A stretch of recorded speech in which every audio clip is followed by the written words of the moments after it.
इश्क जुनून ड्रामे के अगले एपिसोड में जब तक राहिम अपनी मॉम को उस कमरे में लेकर आता है कि ये देखिए शहरोज ने क्या हरकत की है, उससे पहले ही शहरोज और उसके दोस्त ऐमन को लेकर वहाँ से चले जाते हैं क्योंकि शहरोज की पूरी कोशिश है कि ऐमन बच ना सके। और शहरोज की हकीकत इसी तरह से ही उसके बाबा के सामने ना आए जिस तरह से वो हाथ जोड़कर माफी मांग रहा था राहिम के सामने कि भाई प्लीज आप इस मामले को यहाँ पर ही दबा दीजिए, वरना बाबा उनकी रेपुटेशन को सोच के, यानी शहरोज के नजदीक किसी की जान की भी कोई कदर कीमत नहीं है। शहरोज जैसा घटिया शख्स ऐमन को लेकर वहाँ से चला जाता है। इधर जब राहिम अपनी मोम को लेकर आता है वो तो दंग रह जाता है। राहिम मोम को सब कुछ बता देता है कि शहरोज अपने सर बहुत बड़ा गुनाह लेने जा रहा है। वो उस लड़की को नहीं चाहता कि वो जिंदा रहे। वो ऐसा कैसे कर सकता है? जानते हैं आप कि उसने उस लड़की के साथ क्या करने की कोशिश की है? मैं सोच भी नहीं सकता कि वो हमारा भाई है, वो आपका बेटा है। अली नवाज का बेटा ऐसी हरकत करेगा? उसकी मोम भी काफी हैरान होती है। वो कहती है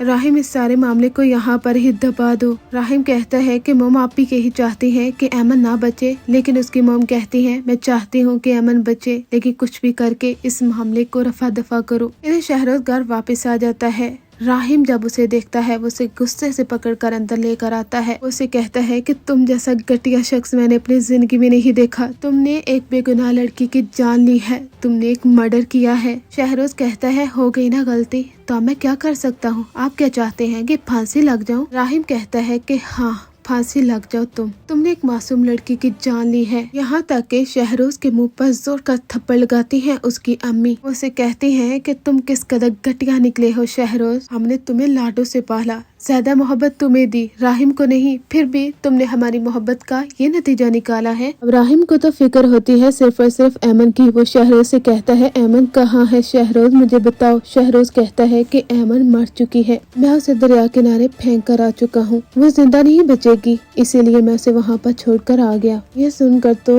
राहिम के पांव तले जमीन निकल जाती है। वो कहता है कि तुम ऐसा कैसे कर सकते हो शहरोज, मैं तुम्हारी हकीकत बाबा को बताऊंगा, मैं बाबा को बता दूंगा कि तुमने उस लड़की के साथ क्या किया है, उसकी जान लेने की कोशिश की तुमने। अब मैं तुम्हारी कोई मदद नहीं कर सकता। शहरोज कहता है भाई आप याद रखिएगा, अगर मुझे कुछ हो गया ना तो मैं आप लोगों को भी जिंदा नहीं छोड़ूंगा। यहाँ से ड्रामा एक नया रुख अख्तियार करने वाला है, जहाँ पर शहरोज राहिम जब अपने बाबा को बताने के लिए सारी प्लानिंग कर लेता है कि वो शहरोज के बारे में सब कुछ बता देगा। उसके बताने से पहले ही शहरोज वो अपने बाबा के पास जाकर कहता है कि राहिम एक अच्छा लड़का नहीं है, उसने अमन के साथ क्या किया उस रात पार्टी में आप सोच भी नहीं सकते बाबा, और उसके सबूत भी मेरे पास मौजूद है। वो पहले भी उस लड़की को काफी हद तक तंग करता रहा है। ये देखिए पूल की तस्वीर, यहाँ तक कि मेरे पास तो वीडियोस भी मौजूद हैं बाबा। ये देखिए राहिम किस तरह से ऐमन के कंधे पर हाथ रखे हुए हैं और ऐमन के साथ तक डरी हुई है। उस वक्त शहरोज ने राहिम और ऐमन की जो वीडियो बनाई थी उसे सबूत बनाकर उसके बाबा को दिखा देता है, और उसके बाबा को ऐसा ही लगता है कि राहिम कसूरवार है, यही उस लड़की के पीछे गया था, और जो कुछ उस लड़की के साथ हुआ है वो सब कुछ राहिम ने किया है। राहिम बेकसूर ही इस सारे जाल में फंस कर रह जाता है। इधर जब राहिम घर वापस आता है वो कहता है कि बाबा मैं आपको सब कुछ बताता हूँ कि शहरोज ने क्या किया है, लेकिन उसके बाबा कहते हैं कि तुम जैसा घटिया शख्स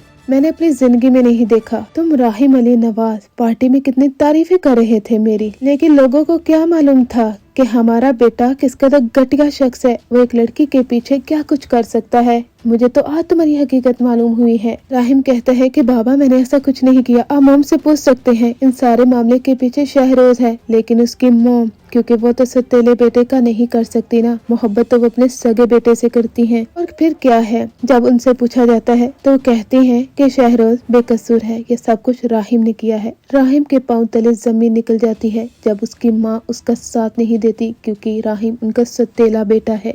राहिम बेकसूर इस सारे मामले में फंस कर रह जाता है, और यहाँ तक कि पुलिस राहिम को पकड़कर लेकर चली जाएगी, क्योंकि जब इन्वेस्टिगेशन होती है तो राहिम को पकड़ लिया जाता है ताकि उससे सारी इन्वेस्टिगेशन की जाए, क्योंकि होटल का मालिक भी वही है, और जो शहरोज के पास वीडियो थी उसे सबूत बनाकर दिखाया जाता है और राहिब फंस कर रह जाता है। बात करें एमन की, तो एमन को पहले एपिसोड में दिखाया गया था कि समंदर के किनारे एक लाश पड़ी होती है और वहाँ से जब एक आदमी गुजर रहा होता है वो पुलिस को कॉल करता है और वहाँ पर एम्बुलेंस आती है और वो एमन को लेकर वहाँ से चले जाते हैं। एमन मरेगी नहीं बल्कि वो जिंदा होगी। शहरोज को ऐसा ही लगा था कि एमन मर चुकी है, लेकिन एमन जिंदा होती है और वो अपने हक के लिए आवाज बुलंद करेगी। लेकिन देखना तो ये होगा कि इतना सब कुछ हो जाने के बाद भी आखिर एमन वो राहिम पर इल्जाम क्यों लगाती है। वो जानती थी कि राहिम बेकसूर है और टीजर में दिखाया गया है कि राहिम जब एमन से कहता है कि तुम अच्छी तरह से जानती हो कि तुम्हारे साथ जो कुछ भी हुआ है वो किसने किया है, इसके जवाब में एमन कहेगी मैं अच्छे तरीके से जानती हूँ मेरे साथ जो कुछ भी हुआ है अली नवाज के बेटे